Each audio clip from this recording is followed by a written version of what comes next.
Assassinations are rare. They strike at the very core of our democracy. But the details of Belter's crime are even worse.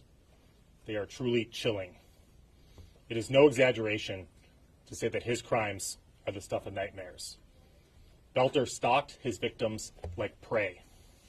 He went to their homes, held himself out as a police officer, and shot them in cold blood.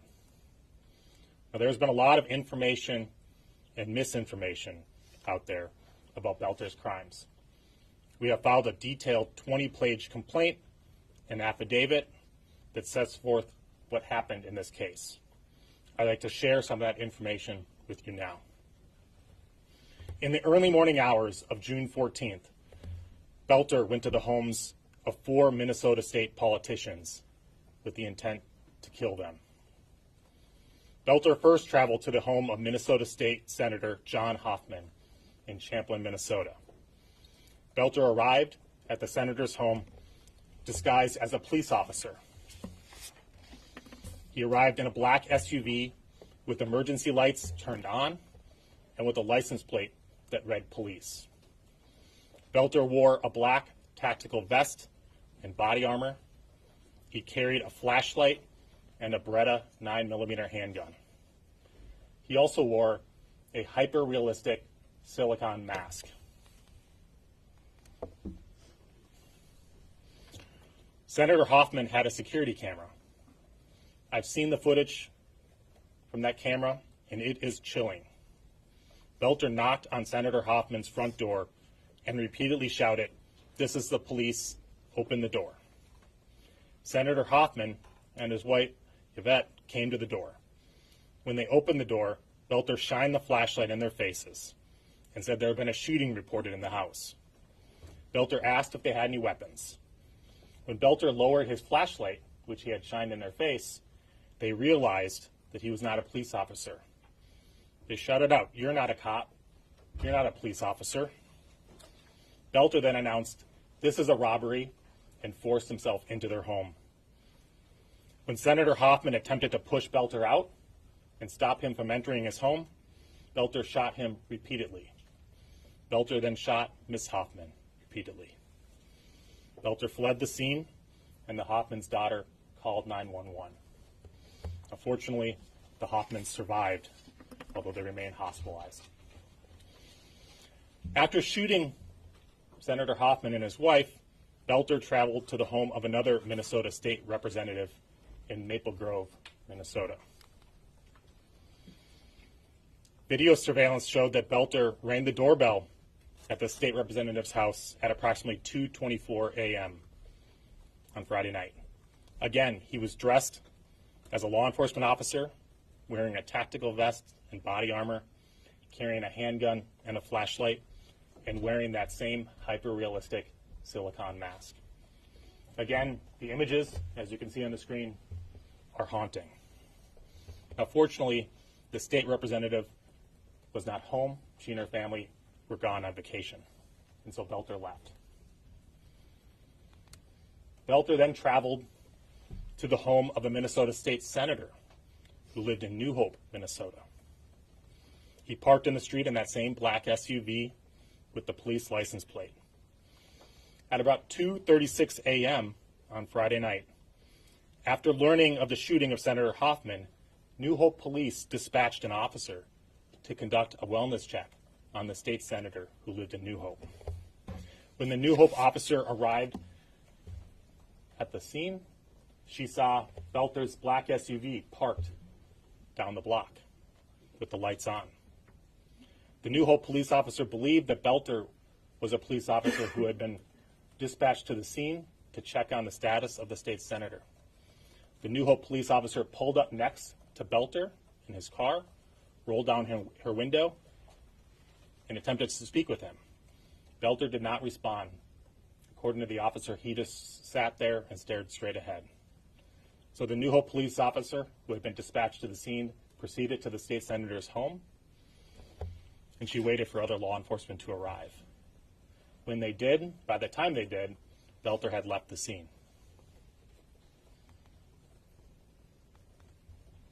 Belter then traveled to Brooklyn Park, Minnesota, in the home of Minnesota State Representative Melissa Hortman. At approximately 3:30 a.m., Belter arrived at Representative Hortman's house in his black SUV with the police license plates. He parked in the driveway and left the emergency lights on his SUV flashing, as if he was a police officer. Belter approached Representative Hortman's home, again dressed as a police officer, wearing the tactical vest and body armor, and wearing that hyper-realistic mask. He was armed and carrying a flashlight. Before he entered the home, 2 Brooklyn Park police officers arrived at the scene. They too had been dispatched to check on Representative Hortman after learning of the shooting of Senator Hoffman. When they arrived at the scene, they saw Belter's black SUV parked in the driveway with the emergency lights flashing, and they saw Belter standing in front of the house several feet from the door. When Belter saw the officers get out of the car, he drew his weapon and began firing. He rushed into the house through the front door, firing into it. He repeatedly fired into the house, and when he entered, he murdered Representative Hortman and her husband, Mark. The Brooklyn Park police officers fired at Belter as he rushed into the home, but he escaped into the home and out the back. Officers recovered Belter's 9mm Beretta, along with the body armor and the mask, behind the home along his path of flight when he fled on foot.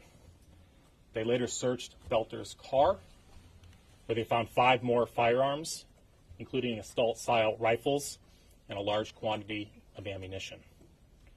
Belter also had in his car notebooks containing a list of more than 45 Minnesota state and federal elected officials, including Representative Hortman. Now, Belter planned his attack carefully. He researched his victims and their families. He used the internet and other tools to find their addresses and names, the names of their family members.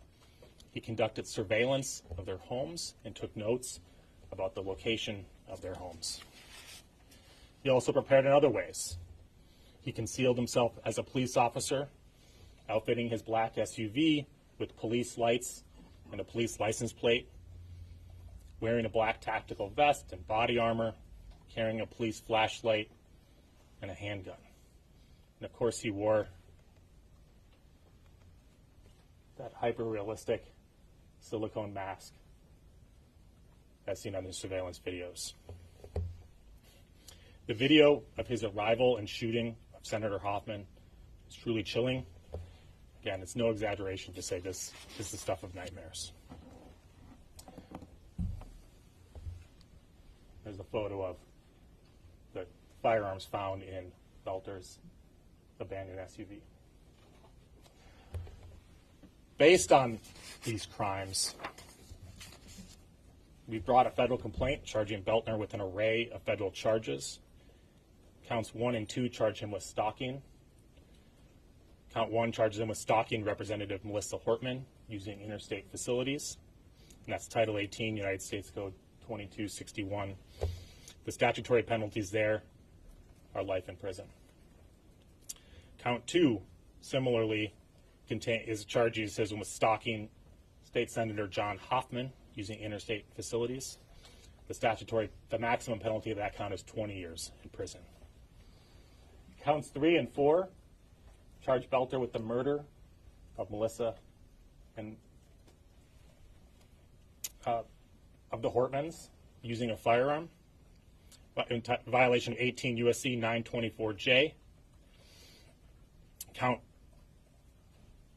And these are punishable by a term of life imprisonment or even death. And counts 5 and 6 charge him with shooting the Hortmans and the Hoffmans using a firearm, and both of those counts also carry a maximum sentence of life in prison. Now, before I finish my remarks, I want to say a little bit about law enforcement and the manhunt that we've heard about the last 2 days. Over the past 48 hours, federal, state, and local law enforcement from throughout the state of Minnesota have worked together to carry out the largest manhunt in Minnesota history.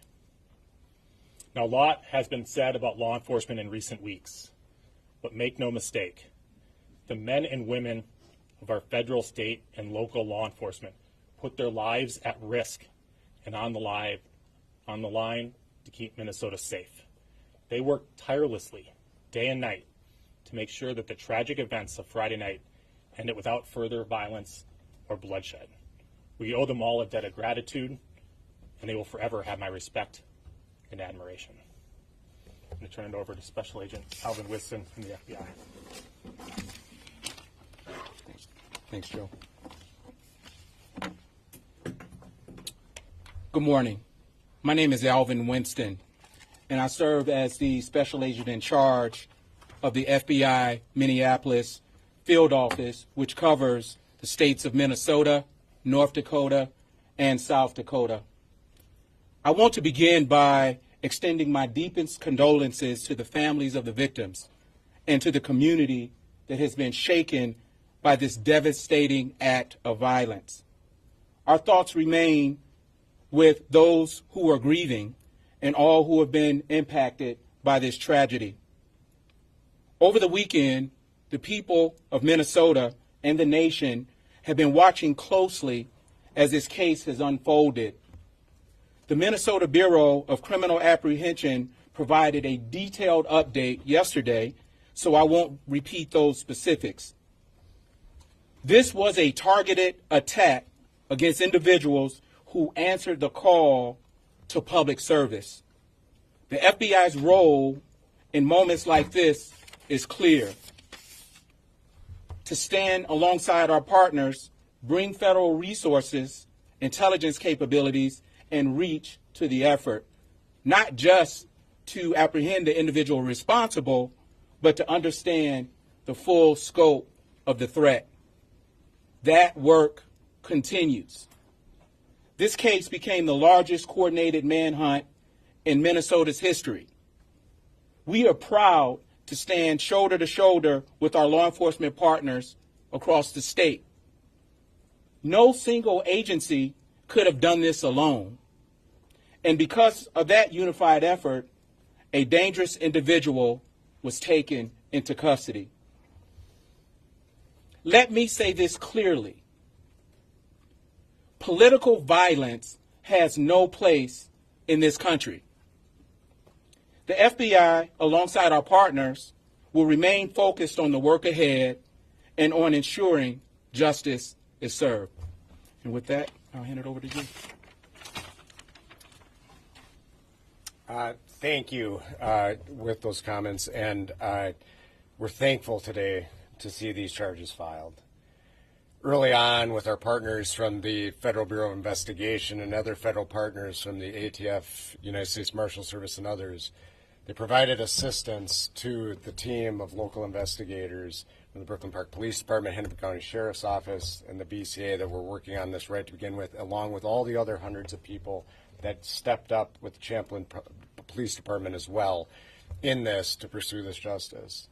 You might be asking, because we see it a lot of times these cases, go in various orders when they are, but this is an indication that the United States Attorney's Office stands along with us in the state of Minnesota, that when somebody and an evil individual decides to move this and create fear in our communities and commit evil acts, that we will pursue every possible charge that we can, from the state charges that you've learned about today to these federal charges that were discussed early on. And I'm grateful for the leadership of the United States Attorney's Office and the FBI for helping us move that forward so quickly in a coordinated approach. We do that because, as SAC Winston said, in situations like this, we have individuals that step up to serve their communities.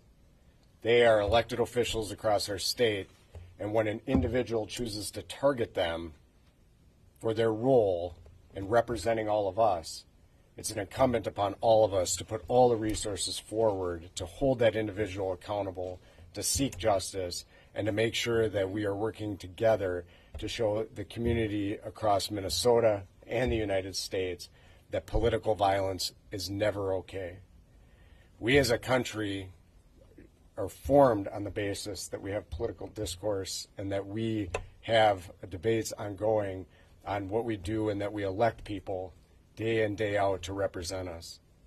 And when somebody tries to undermine that, it's important for all of us to hold that person accountable so that we can move forward as a country and have a system in place that a representative government and that we provide the protections for those individuals and their families moving forward.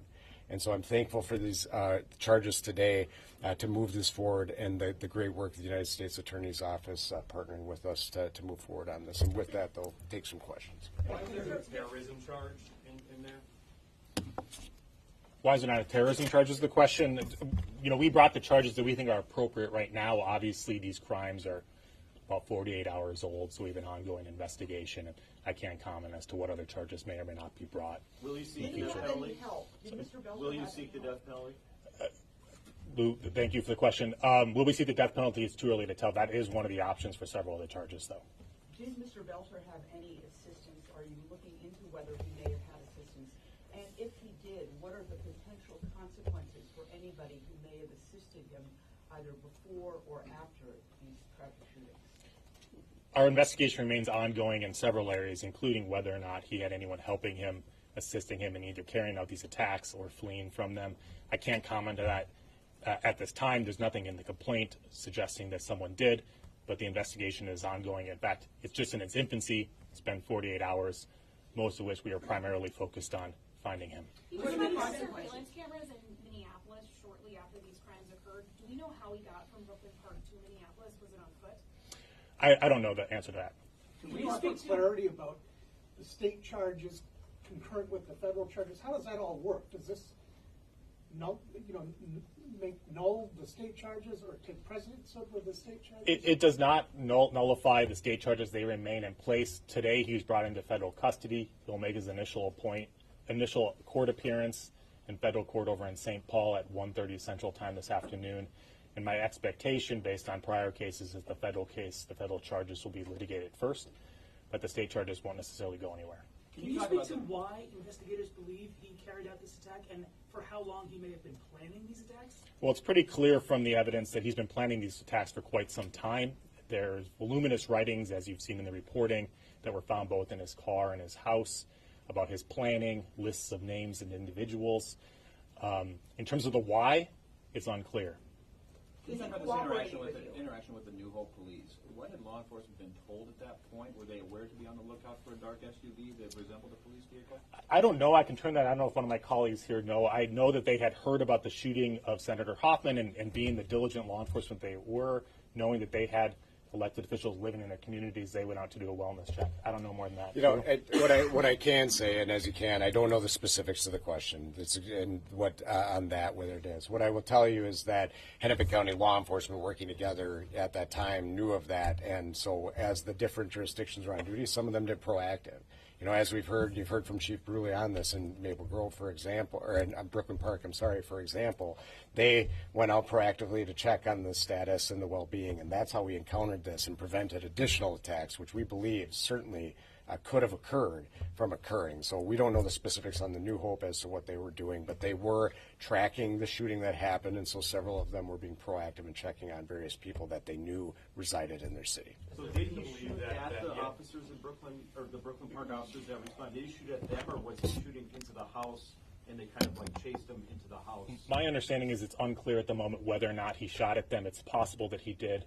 It's not clear. Obviously, it was a chaotic scene. And was he wearing the mask when the New Hope officer interacted with him? I believe he was, although I can't say for certain. Is there reason to believe that there was plans to commit additional violence at, say, the protests that were going on that day? I've not seen evidence of that. It's hard to say what his plan was. Obviously, he went to the homes of no less than 4 elected officials. He had a list of other elected officials, their home addresses. So, to make sure that we connect the dots properly, could you name the other 2 officials? you know, we can't at this time. It wouldn't surprise me if they publicly identify themselves, but it's not really my place to do that if they want to protect their own privacy. What's your message to Minnesotans who may get a late night knock on the door from police if something's going on in their communities? I mean, can you just speak on that? I'm going to let law enforcement handle that one. I don't know if someone, sure, please. Good morning. Police Chief Mark Bruley, Brooklyn Park Police Department. Great question. Like we sent out a message to our community when this first occurred is you always can call 911 and verify if the person at your door is a police officer. If they are a working police officer, they will be connected to a dispatch center that can validate that. So the first thing I would do is if you're concerned about it is call 911. Obviously, there's a lot of different uniforms, and it's never wrong to do that. Can you clarify the shooting stuff? Because we were told, I believe, that the person in custody did shoot at police at the Hortman residence. That's an important detail. Yeah, so I'll answer this again. That's part of the active investigation, and I know there's been a lot that's going on, but as any time law enforcement uses deadly force, there's a walled-off separate investigation to examine that.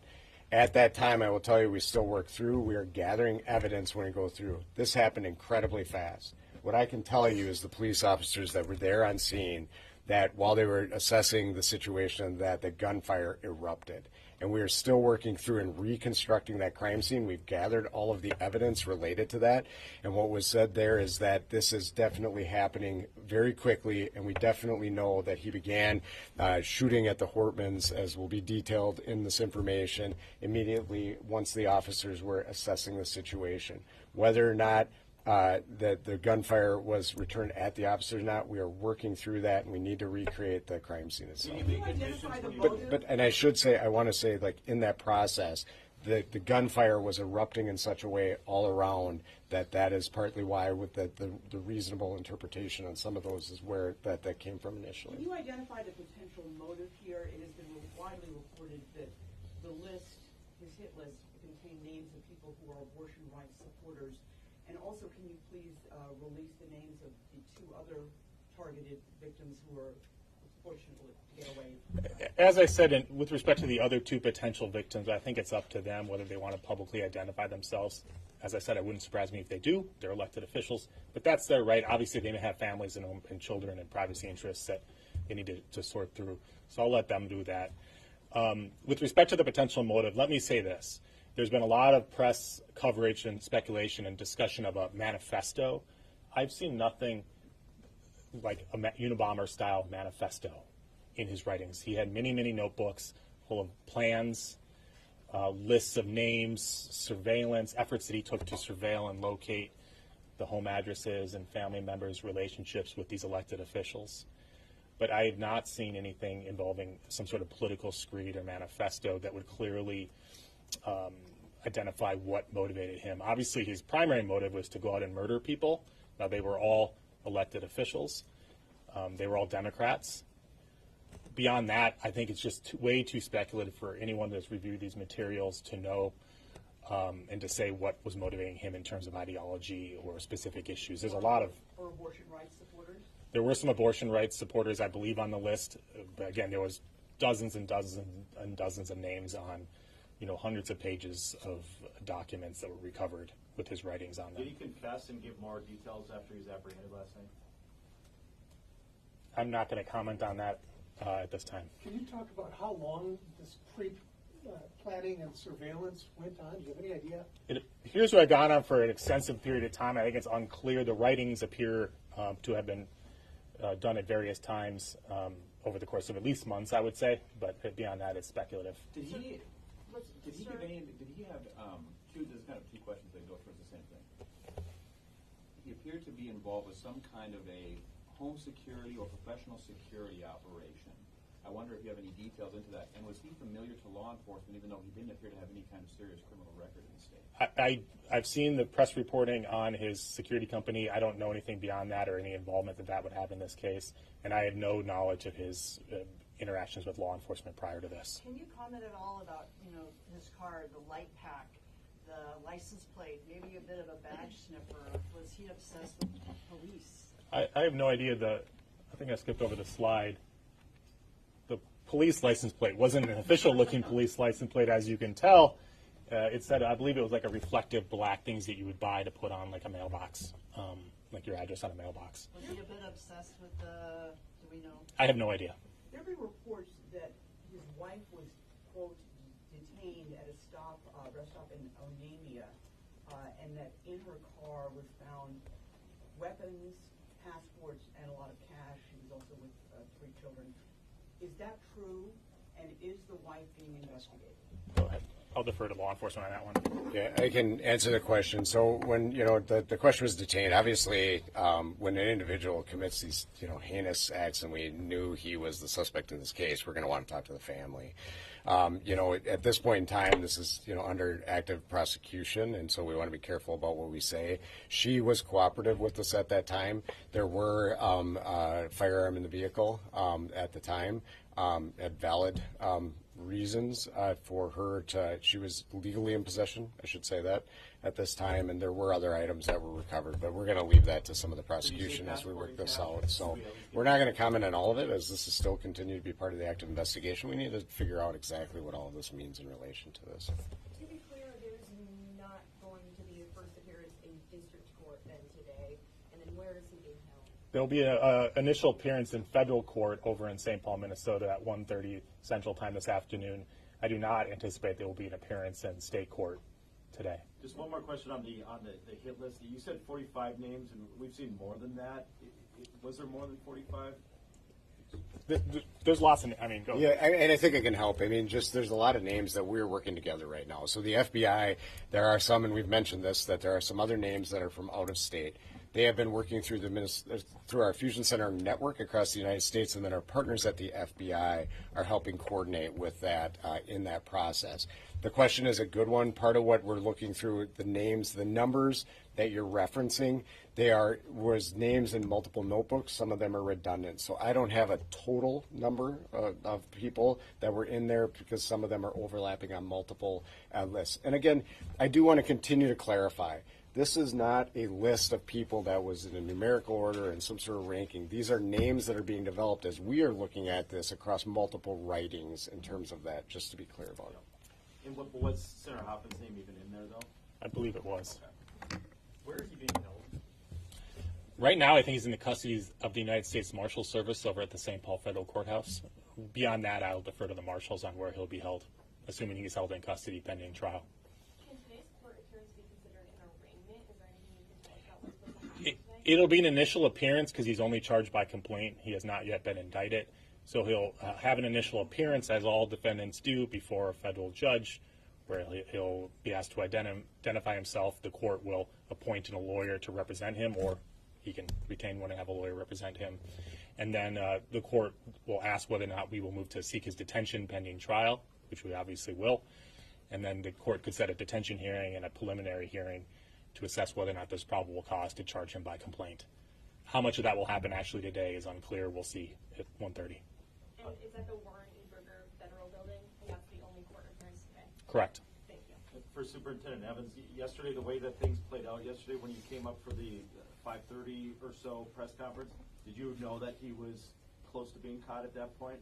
Or did it come as a surprise when you got the trail cam information or from a neighbor who saw him in the field? So that, we, as noted, we still had belief that he was in Sibley County. When we held that, we did not know the information specifically that he was there. Based on the overall investigative, that was still our belief there, but the specific information that led to his arrest at that time, we were not tracking yet. So, and I assume that's related to the timeline.